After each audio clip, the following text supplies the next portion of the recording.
Back once again for the renegade master. Back once again for the renegade master. Back once again for the renegade master. Back once again for the renegade master. Back once again for the renegade master.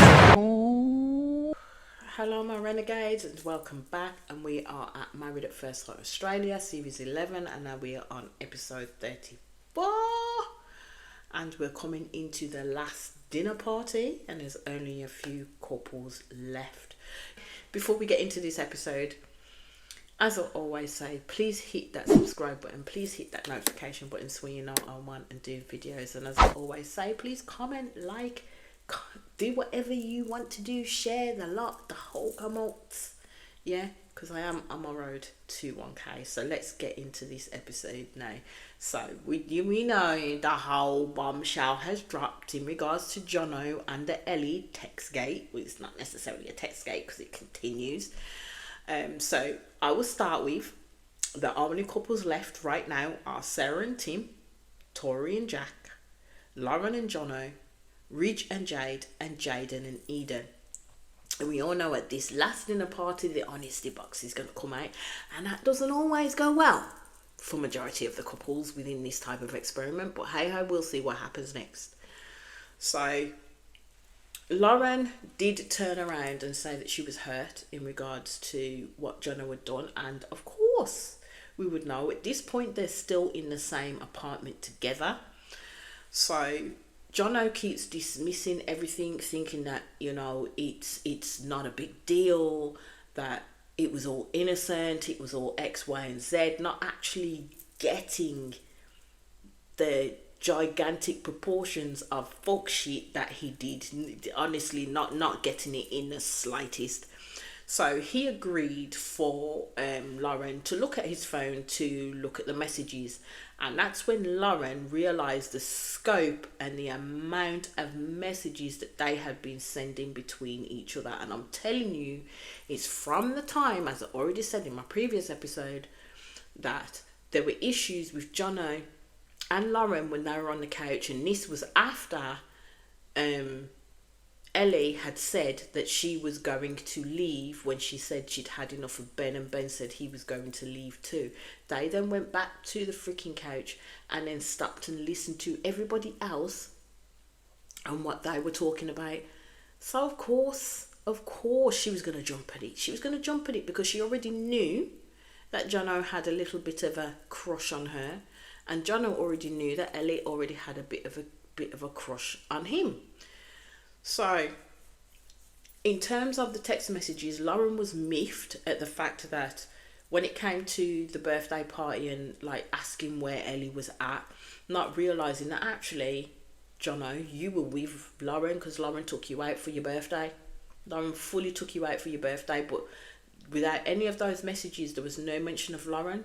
No, nothing to say, well, I'm doing X, Y, and Z with my wife, to put the message out there to Ellie, you don't have a cat in hell's chance, because actually me and my wife are getting on quite well with each other now and everything's going good. But this is just like a friendship text. It weren't no friendship at all within those text messages in regards to what they were saying and how they were speaking to each other. So Jono really said in his VC that Lauren saw the messages and she didn't have an issue with them at all. And I'm like, bitch, please, are you living in cloud cuckoo land? Because that's where Jono is right now. He's living in cloud cuckoo land. If he thinks that what Lauren saw, and especially the amount of text messages that happened between you and Ellie, that she sees that shit as innocent. And this was the downfall of them two, the absolute downfall, because Lauren won't put up with no shit, especially like that. She knows her worth at the end of the day. Lauren did ask Jonathan, so when you came for homestays and we were in Perth and we got intimate and were you messaging Ellie during that time? My guy is quick to always say, I don't remember. Yes, you fucking do. You do remember. If the messages, the date line, that stamp is not in there, it means Jono had deleted those messages before Lauren went and looked at his phone. I have an idea with how long that they've been messaging each other. more than likely they were messaging each other when Jono was in Perth with Lauren, when Jono ended up sleeping with Lauren, you know, at the homestays, which says a lot about Jono's fucking character and the fact that, you know what, he just wanted to get his dick wet. That's how I'm seeing it. He wanted to get his dick wet. He had one live person here that was getting on with him. He was getting on with them. They were feeling each other. Situation arose. He took it knowing full well he was entertaining another woman outside of the experiment, which is fucked up in my books at the end of the day. So you see everybody getting ready for the dinner party. Jono and Lauren are gonna walk in by themselves, and Lauren is ready for a fight. She's ready for it. I thought, Jono, you messed with the wrong one. You messed with the wrong one. So Jono is trying to say it was innocent and believes that Lauren has found a way to weaponize the innocent messages that happened between him and Ellie. And I thought, my guy, you're full of shit. You're full of shit right here, because you know it's, don't blame Lauren. Don't blame Lauren. At the end of the day, there would be no issue if you'd have told the motherfucking truth in the first place. Or, bearing in mind, you decided to shut down Ellie within that text messaging pattern anyway. At the end of the day, you should have shut that shit down, and you didn't in the slightest. So don't blame Lauren into reading into something else, because she isn't. She's actually seeing it for what it is. It's Jono literally trying to put something over it to literally gaslight the fuck out of Lauren to say that she's in the wrong. So Tori and Jack are coming first, and they're quite happy. They believe that them coming in first, that means that they're not part of the drama. And for the first time ever, even in the previous episode, for the first time ever, Jack and Tori are not part of the fucking drama. This time it's gonna be Jono in the motherfucking firing line from everybody. In comes Eden and Jaden, and Lauren comes in looking gorgeous, and all I'm gonna say is she can hold her own. I swear down, I do. I'm gonna mention this. I do have a friend like Lauren. Love her to bits. I really do. And she's my work colleague as well. So we just get on like a house on fire. But the way that Lauren directs herself and is quite forthright in her questioning, doesn't brook no argument with nobody. She's gonna say what she's gonna say. That's my friend to a fault. Like, seriously. And I love it. Absolutely love it. So Lauren turns around and says to the group that, yeah, there's been like in excess of about 100 texts, and everybody's saying that's a relationship, and it is, because you literally were texting every single fucking day of this experiment. Every single fucking day of this experiment, there were texts going back and forth between Jono and Ellie, and he cannot dispute that. So they talked about going to the Gold Coast together, is what Lauren has raised in what's come out in the text messages. Lauren literally saw little things about his attitude towards Ellie, and so what Jono did wasn't innocent in the slightest. And even though he's sitting there and still saying as he's travelling to the dinner that, you know, he loves sitting beside Lauren, he loves watching her firing off other people, he just wants to be able to be in her presence, X, Y, and Z. All of this time, this man ain't considering Ellie as a potential partner. He's wanting to win Lauren back. Absolutely wanted to win Lauren back. And that's what I'm saying. Jono is absolutely clueless. And then the fuck shit that happens after that is why, as again, I will say, I understand why the internet was lit on fire by the bullshit that they pulled. Editing can only do so much. Editing can only do so much. The way in which they behaved, I will say again, at that dinner table, him and Ellie, when he brought her in, and then on the confessions of the couch, is them. That's them. That cannot be denied, because it was shown. It came out of their mouth. How they behaved was shown. So editing can only do so much. It isn't going to paint what they did in a prettier fucking picture, is my humble opinion. It's come out that he did send Ellie a message the morning of the commitment ceremony. I was like, yeah, it's just going to go downhill for Jono from here. So in come Jade and Ridge, in comes Tim and Sarah. Jono walks in by his by himself. The tone went down fully. And the fuck shit of it is that Lauren is not the one who's done anything wrong in this scenario. But Jono felt the need to not even acknowledge Lauren within that room in any way, shape or form. And I thought, that's wholly disgusting behaviour of this man. And it kind of shows that, you know what, the real essence of Jono is now beginning to show. Because this is his character too.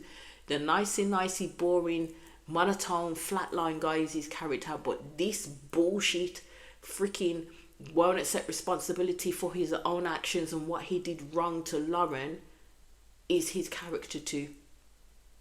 So as it moves on, you get the dinner served, and basically Jono and Lauren have to sit next to each other. And again, Jono is going on in loud cloud cuckoo land.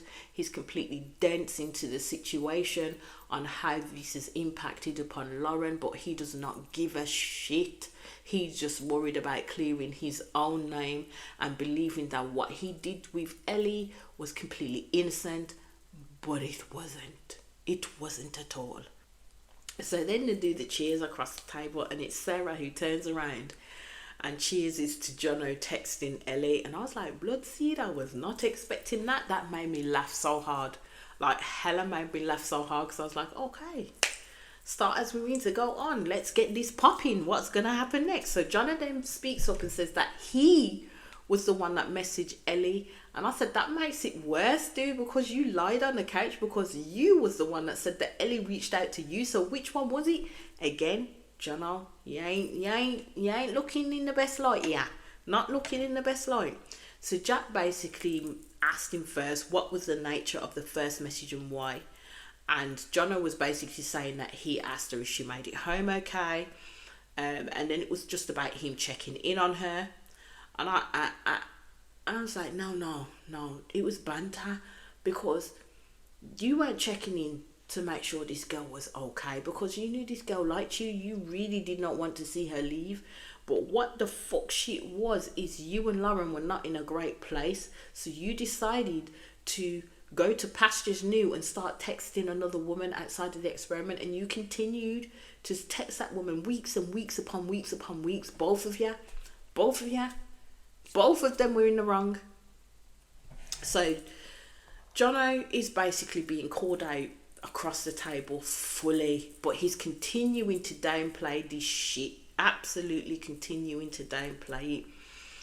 So Lauren is right where she said she did not come to this experiment to do this again. Basically, she had been cheated on before, and she wasn't mentioned within that conversation between Jono and Ellie in the slightest. And Jono knows the background of Lauren. So that's why I'm saying he's full of bullshit, and he's literally rubbing a plaster or trying to deny the feelings that he actually does have for Ellie. He knows he has certain feelings for this woman. So he said again that there's nothing going on at all. Again, denying Ellie to everybody. So Tori spoke up and said, based on the things Jono had said in his safe space at the gym, he told Tori that he would have loved to have been matched with Ellie. Well, my flabber was absolutely gasted, and I was like, what the fuck did she just say? So all this denial, but yet behind Lauren's back you were telling other people, my guy, that you wanted to have been paired with Ellie. So Jono again tries to excuse it, and basically tried to call Lauren out of her name, but again continue to deny Ellie to everyone. So Lauren asked Jono, did you say that to Tori? Jono, of course, says, I don't remember it. Do you know what? The don't remember phase is wearing thin. Like, seriously wearing thin. Because he does remember. So Jono is not innocent at all. He's not innocent at all in any of this, and neither is Ellie. That's all I'm gonna say. Neither is Ellie. So then in comes the honesty box, and we get Sarah and Tim go first. So they each have to ask questions of each other, and hopefully they ask it as honestly as they can. So Tim does ask Sarah, do you have any regrets? She says a lot. She regretted the lying and hanging out with her ex, and mostly importantly, regretted hurting him. Tim asked, are you falling in love with me? Sarah said, if things go the way that they are or continue the way that they are, then yes, she could see herself falling in love with Tim. Tim was all smiles at this point, because I'm like, yes, you've already forgiven this girl. You've not made it hard for her at all to sneak past your defences and come back into the fold at the end of the day. So then they continued with Sarah asked him like what he liked least and what he liked the best. What he liked the best was that Sarah was upfront and knows how she feels. I'm like, but she doesn't articulate how she feels in certain aspects, because it was kind of like what Tim needed to be doing, what Tim needed to change, how Tim needed to engage her, basically, not the other way around. So that's not necessarily telling someone how you feel at the end of the day. He says he likes least her fight style. I says, yeah, because that's when she becomes hella ignorant and literally just wants to shut you the fuck down. So the big question was, do you believe I am over my ex? And I'm like, this needed to be asked. I didn't really hear Tim's answer to this fully, to be fair, but I think it's a conversation that they need to have privately to ensure that she is completely over him and really wanting to move on with this marriage or relationship or whatever you want to call it. Because at the end of the day, as I already said, it needs to be discussed as the terms of the friendship that she currently has with her ex, because obviously she went out to dinner with this man within this experiment, so he continues to have some type of hold over Sarah in some type of way, but she still tries to play it off as though they are friends. How does that friendship then compute outside of the experiment if they're making their marriage, like, you know, have a go at, like, on a wholeness, to have a go of it? So the next couple up was Tori and Jack. Jack looked hella nervous by this, completely looked hella nervous. He asked Tori how could he have been a better partner. Tori said to exercise thought before he spoke and then went silent. I was like, is that it? Is that the only thing that you can point out that he could have been a better partner to you? Because the fuck shit that we saw, he was not being a great partner to you in the slightest, to be fair. But hey, I shall move on. So she asked Jack, he asked her, how does she feel about him right now? Tori says that she feels super close and there is almost like an infatuation. And I'm kind of like, that's not healthy. Being infatuated by someone is not healthy, my girl. It really is not. So basically, they talked about they needed to put in the efforts for a long distance relationship to work, and she was questioning whether Jack will be faithful during that time. Tori basically said in the past week there was an anxiety of being outside of the experiment, and Jack interrupted and said, yes, you are having a moment. And I'm just like, can you not let this girl talk? Can you not let Tori actually get her thoughts out to the rest of the table to know, for people to know exactly what she is thinking and feeling at this point in time? Because sometimes I think Jack interrupts her to break her train of thought, to get her back on the path that he's thinking of, so they're both linear in what they're doing. So the question was asked, are you falling in love with Jack? And Tori says, if we keep going the way that we are going, I could fall in love with you. And I was like, okay. He's not doing anything though. He really isn't doing anything to make a person want to fall in love with you. But hey ho, we shall move on. And as as Jessie Wu would say, that she is looking for love in a hopeless place for real. And she completely is. Tori is looking for love in a hopeless place when it comes to Jack. But as again, I've already stated, 2 years. We'll see. If they're together for 2 years, then I'll stand corrected. I will absolutely stand corrected on that one. So then it turns to Tori asking Jack her questions. So Tori asks, what worries you most about us? Jack is concerned about the long distance and that he's seen a different side to Tori in terms of she can be quite needy. And basically says that Tori will give him it all. He says that she's strong, she's assertive, she's confident, yada yada yada, but worried how she will be doing long distance. And I'm like, well, my guy, she should be worried, because first and foremost, at the home stays at the dinner, you told her that you couldn't commit to fortnightly visits. Like, she wanted, not fortnightly visits, like every weekend visits. She wanted to see you at least every weekend if she ain't getting to see you in the week.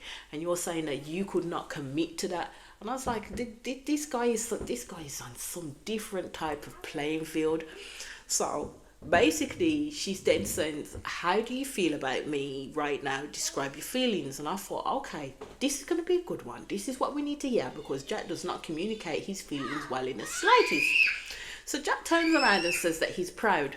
And I was like, is there any more? Is there any more on this? Because right now that man sounded like he was describing his sister or some great art or something, and that's all he had to say. And I was like, okay. The rest of the table was like, what? You're proud? Okay. So Tori said, how attracted to me are you sexually? Jack says he didn't have a sexual connection from the wedding. Tori did not like that. You could see it on her face. Then he goes into the semantics of it by saying, like, 9.5 out of 10 was attracted a week ago, and now that they've had a couple of goes of it, sex, feels like they align in the bedroom and it's a good time. If that does not draw your hackles up, Tori, I really don't know what will at this stage. Because my girl then turned around and said that was a good answer. I was like, what? That was a good answer for who? And for where? Jack is showing so many ways that he is not attracted to this girl, but he wanted to have sex. He's showing so many instances that he is not attracted to this girl, that Tori is not his type, but he came into this experiment to make a full go of it. And now he knows he's got a girl who's quite submissive, because she is, that's what she's portraying, and he likes a submissive girl. She will stand for him through thick and motherfucking thin, even though he is in the wrong. Yeah, she will go at everybody else but won't pull him to task. Of course he's going to love that, because he's thinking he can do whatever the fuck he wants at this point. Like, whatever the fuck he wants. His answers were piss poor, but yet she still said good answer. Yeah. So the next question was, are you falling in love with me? Jack says he is not in love with her, but he could be falling, yeah.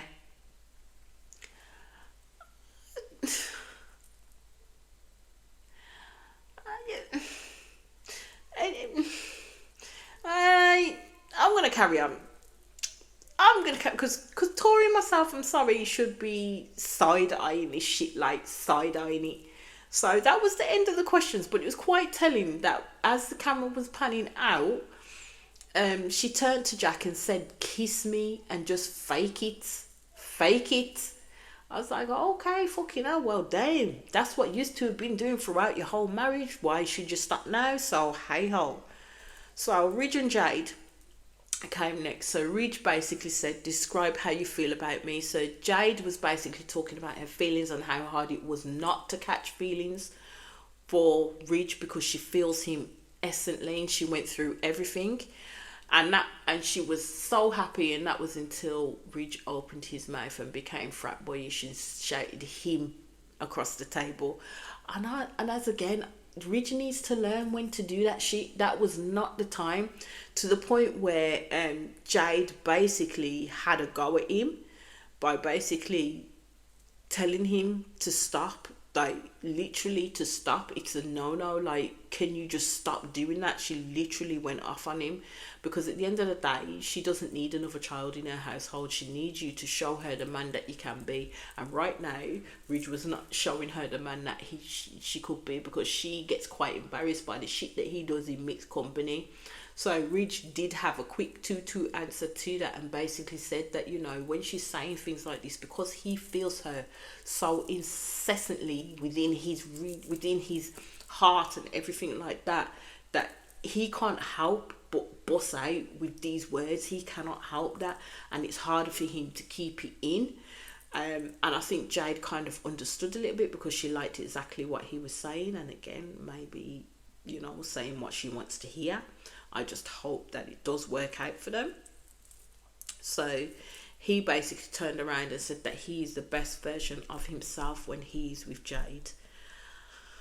I just like, okay. So then it was asked of him, do you have a timeline when he will move? And Ridge says that he would do it in 3 months, where he will move to the Gold Coast to be with Jade, as again, actions speak louder than words, because initially he was talking about them being the long distance for 6 months before he then made the move at that point. But Jade wanted it to happen earlier, and him to show some type of commitment first and foremost. So then we move on from then, and we get to Lauren and Jono. Okay. Lauren was not there to put play to no niceties when it came to Jono. So Lauren asked Jono, what was the one thing you like best and the one thing you like least? Jono basically says the energy that she bring to the room, and the least was her argument style. Lauren was like, whatever, next. Lauren was done at this point. Lauren was absolutely done at this point. So Lauren asked, how could you have been a better partner? Jono basically said that he regrets texting Ellie. He says he didn't realise it would hurt Lauren. He keeps saying there is nothing there, but I'm just kind of like, but my guy, you continue to have this text conversation with this girl outside of your marriage. You did not tell your wife about this conversation you were having with said wife outside of your marriage.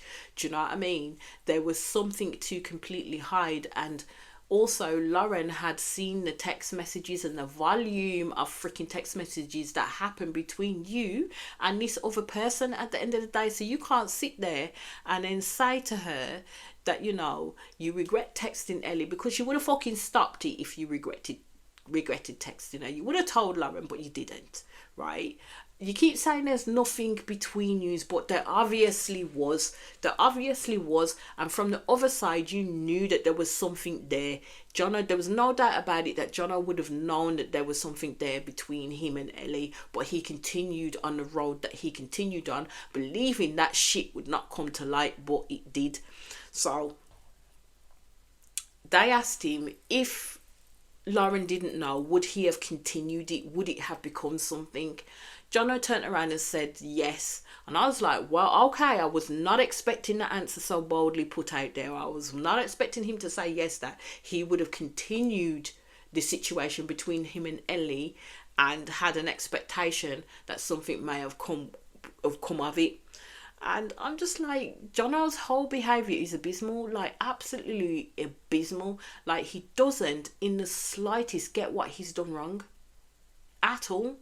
Get how this has impacted royally upon Lauren, and he knew it hurt her. He knew it hurt her, because they were literally getting back on a good and even keel. My girl gave you her body at the end of the day, and you took it gung-holy, do you know what I mean? Then to do this to her. So this is why I'm like, Jono's full of absolute bullshit. So the next question that Lauren asked Jono was basically, am I to your standards as a life partner? Now, we all know what Jono was going to say at the end of the day, and who cares right now, because their relationship is it's done, it's dead in the water now. So Jono basically said that Lauren would have to change, and I thought, change what, my guy? Because she ain't been nothing but herself with you in that regard. So he said that he thought what he did was innocent, and he apologized, but she's went off on him. So now it's Lauren's fault. all of this is Lauren's fault. It's not Jono's fault, because he's basically in that mind frame where he's saying that, you know, it was innocent and you've blown this all out of proportion, basically. Even Sarah told Jono that Lauren is in a vulnerable place, and that Jono is not taking any responsibility for his actions at all. All of them at the table are telling Jono he was in the wrong, but he don't want to listen to it because he doesn't believe that he is, because he doesn't believe that, you know what, I haven't had sex with this person, I haven't gone out to meet this person, I haven't been talking flirty with this person, essentially wanting to meet up or do X, Y, and Z. So I don't see it as an issue. That's how I'm seeing it. So the questions then came to Lauren. Lauren basically said she thinks Jono is a snake, and that he's not honest, and there's no loyalty, does not live up to expectations at all, and did not trust him at all because he'd thrown her under the bus, how she'll see it, and that he connected on homestays, and that he texted another girl. That's how Lauren put it down. She was not going to engage in these questions. She's basically telling Jono exactly the type of person right now that she saw him as, and there was no coming back from this situation for them two at all. So Jono ignores Lauren's question in terms of what's different from now to then, basically from then to now, in terms of how they were over the homestays to now all of this happening, especially when they had sex with each other. And I said again, this is the real Jono that we're seeing. This dismissive, gaslighting person that is Jono right now is the real Jono that we're seeing. This is the most I've ever seen this man be combative throughout of the whole of the experiment. Yeah, so that's why I'm saying this is Jono. This is the other part of Jono that we're getting to see. So they asked him, do you have feelings for Ellie? And again, he denies Ellie and says that Ellie will say as well that they don't have feelings for each other.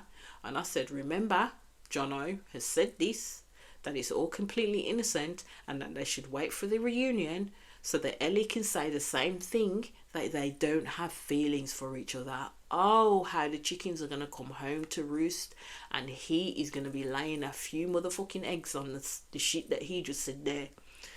So Jack asked him if he would have had a better experience if he was matched with Ellie, would he have gone with it? So basically, Jono immediately tried to backtrack, and Tori and Lauren tried to pin him and say it's a yes or no answer, which it was. It's a yes or no answer. Would you have wanted to be matched with somebody else to have a better experience? It's a yes or no answer. Jono said if I was matched with anyone else, which would have included Ellie, he would have had an easier time. I was like, my God, you're gross. You're nasty. That's just nasty.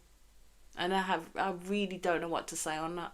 Like, honestly don't know what to say on that. So, as again, when people keep coming up, like certain people out of the show that keep coming up with the edits don't show you X, Y, and Z, it can be misleading. This is not misleading, because this is in a situation where Jono is being pulled to task. He's being asked these questions. It's a long period where we know it's all in the same segment, yeah? And this is how he's behaving. And it's going to be the same for the next dinner when he brings in Ellie. This is how they are truly behaving on screen. This is the edit that they put in there because it's on a long segment that will be interesting for us to watch. So, no, this part was not the edits. This part was all Jono. And in the next one with the other dinner party, that was all Jono and Ellie and their behaviours being shown to us, to the type of people that they actually are. So, yeah, people can miss me with the edits part on this one. Like, absolutely miss with the edits part. In his VC, Jono has basically turned around that he said he had no plans to see Ellie outside of the experiment. And I'm like, really? But you ended up with her, my guy. Didn't you end up with her a couple of weeks after the fucking, final vows? So you had plans. You had plans. It was just put on the back burner just to see how, if you were able to talk Lauren around, but you weren't able, so you had your backup plan, which was Ellie. Anyway, they went on to Jaden and Eden. And basically before Eden could get the questions out, like I think she got the first question out, which was, how do you feel about me? Everything went quiet, and Jaden just flew out there that he loved her. And I was like, okay, well, my guy, go on with it. And as they were hugging and stuff, Eden did turn around and whisper in his ear that she loved him too. And that was nice. That was a nice end to that dinner. I do hope it works out for them, but we shall see again. Anyway, that was the end of the episode. As I always say, please hit that subscribe button. Please hit that notification button so you know I'm wanting to do videos. And I'll speak to you all again soon. Peace out.